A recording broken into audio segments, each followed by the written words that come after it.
समय थोड़ा ही समय का ध्यान रखें आगे के लिए। बोल मेरे को जय गुरु। सबसे पहले तो अपने हजूर स्वामी जी महाराज के चरणों में अपने पूर्ण पुरुष राधा स्वामी दयाल के चरणों में कोटि धन्यवाद करते हैं, क्योंकि आज हम यहाँ बैठे हैं तो इन्हीं की कृपा से ही बैठे हैं। इनकी कृपा से ही आज हमें ये पावन दर मिला है। इनकी कृपा से ही आज हमें हमारे जीवन में, हमारे जीवन के दुखों से हमें निवृत्ति मिली है। आज हम जो भी हैं, जैसे भी हैं, इनकी कृपा से ही है।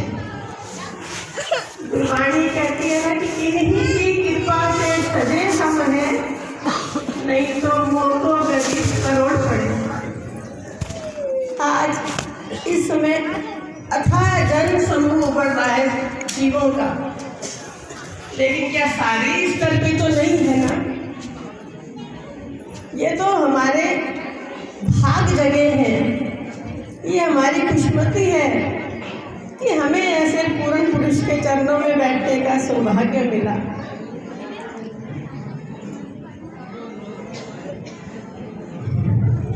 हमारे स्वामी जी कहा करते हैं कि कर्म होवे सतगुरु मिलाए, सेवा श्रुत शब्द चित लाए। जिनके कर्मों में लिखा होता है उन्हीं को ही ये दर नसीब होता है, उन्हीं को ही इस दर पे ऐसी पूर्ण पुरुष हस्ती के चरणों में बैठना नसीब होता है। प्यारी सास संगत जी, आप सब बहुत अच्छे हो, आप सबके पुण्य कर्म भी बहुत अच्छे हैं, और इसीलिए शायद विधाता ने आप सबके कर्मों में ये लिख दिया, आपकी तकदीर में लिख दिया कि जा भाई तुझे तो स्वामी हजूर सतगुरु के चरणों में बैठने का सौभाग्य मिलेगा। लेकिन मैं जानती हूँ अपने आप को, क्योंकि हर जीव अपना आईना खुद होता है। मैं जानती हूँ कि मेरे कर्म ऐसे नहीं थे। अगर मेरे कर्म अच्छे होते तो आज से न जाने कितना टाइम पहले ही बख्शे गए होते। कितने साल पहले सन 1981 में मुझे हजूर स्वामी चुनीलाल जी के महाराज के चरणों में जाने का सौभाग्य मिला, लेकिन कर्म नहीं थे ना, उनके साथ नहीं लगी, मुझे नहीं अच्छा लगा। मैं तो ऐसी थी बिल्कुल इस मत के अपोजिट, मैं इस मत को नहीं मानती थी।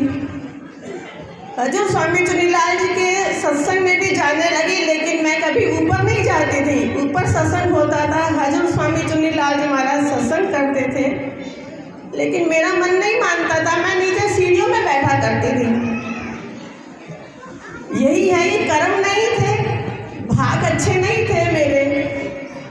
बहुत ही अपने आप को क्या कहूँ कि मैं बहुत ही गिरी हुई थी, समझ लो कि संतों के चरणों में जाकर भी संतों के पास नहीं गई। ये तो कृपा की हजूर स्वामी जी मेरे सतगुरु ने, जिन्होंने पहली ही नज़र में देखा तो जो मेरा घड़ा उल्टा था उसको सीधा कर दिया। मुझे पता ही नहीं चला कि जिस मत के मैं इतनी खिलाफ थी वो मत मुझे प्राणों से भी प्यारा हो जाएगा।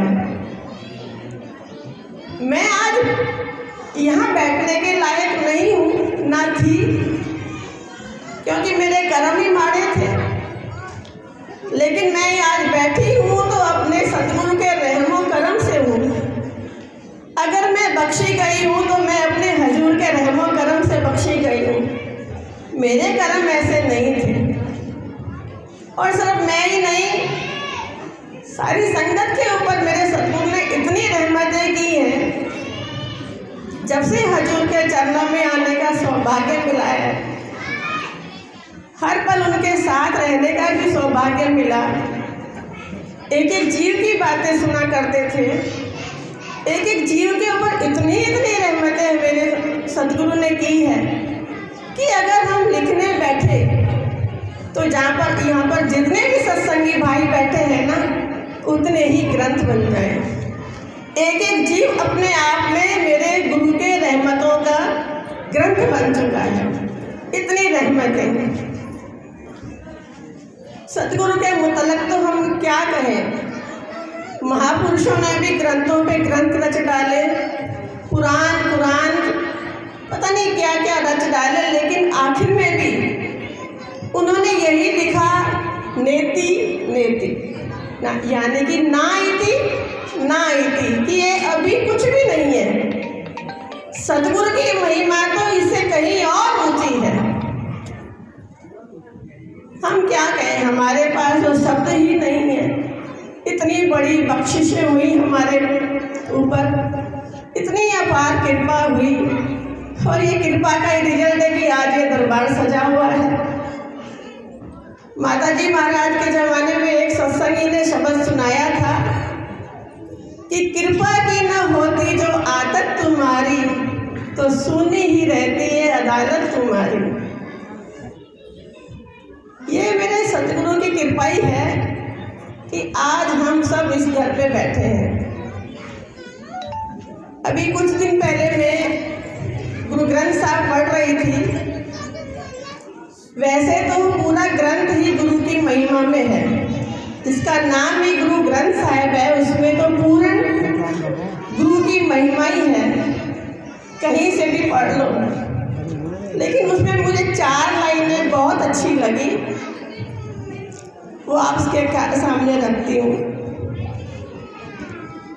कि तो सोन नाथ या नाथ नमो सो, तो सोन दाता नमो सो भिखारी, मोसो पतित न पावन तो सर, मोसो विकारी न तो सो उपकारी, मेरे है अवगुण तू गुण सागर, जाते रसातल ओटती हारी, मेरे है अवगुण तू गुण सागर, जाते रसातल ओटती हारी। इसका भाव ये है कि मेरे जैसा अनाथ कोई नहीं, तेरे जैसा नाथ कोई नहीं, तेरे जैसा दाता कोई नहीं, मेरे जैसा भिखारी कोई नहीं, मेरे जैसा विकारी कोई नहीं, तेरे जैसा उपकारी कोई नहीं, मेरे जैसा पतित कोई नहीं, तेरे जैसा पावन कोई नहीं, मेरे है अवगुण तू गुण सागर, मैं अवगुणों की खान हूँ, मेरे सदगुरु तू तो गुणों का सागर है। जाते रसातल ओट तिहारी, रसातल, रसातल कहते हैं पृथ्वी के इतना नीचे, इतना नीचे, इतना नीचे कि हमारी कोई सोच भी ना वहाँ तक पहुँच पाए। यानी कि पृथ्वी के नीचे भी खंड है, मंडल है, छठा मंडल समझ लो रसातल, इतना नीचे रसातल। यानी कि हम ऐसे जीव हैं, हम ऐसे पापी हैं, ऐसे अवगुणी आ रहे हैं, आज के नहीं, जब से धरती बनी या जब से हम इस धरती पर आए, हमने ऐसे ऐसे कर्म किए कि हमारे गुणों के तो अवगुणों के तो भंडार भर गए हैं, और हम ऐसे अवगुण हैं कि हमें तो रसातल में भी जगह नहीं मिलनी चाहिए। यानी कि धरती के नीचे, इतना नीचे जहाँ तक हम सोच भी ना सके, वहाँ भी हमें जगह नहीं मिलनी चाहिए। लेकिन जाते रसातल ओटती हारी, हम ऐसे रसातल के जीवों को स्वामी जी, आप जैसे हजूर स्वामी जी महाराज के चरणों में बैठने का सौभाग्य मिला। हम रसातल के जीवों को अनामी धाम, जो सबसे नीचे गिरे हुए हम जीव, और हमें सबसे ऊंचे अनामी धाम के महान हस्ती के चरणों में बैठने का सौभाग्य मिला।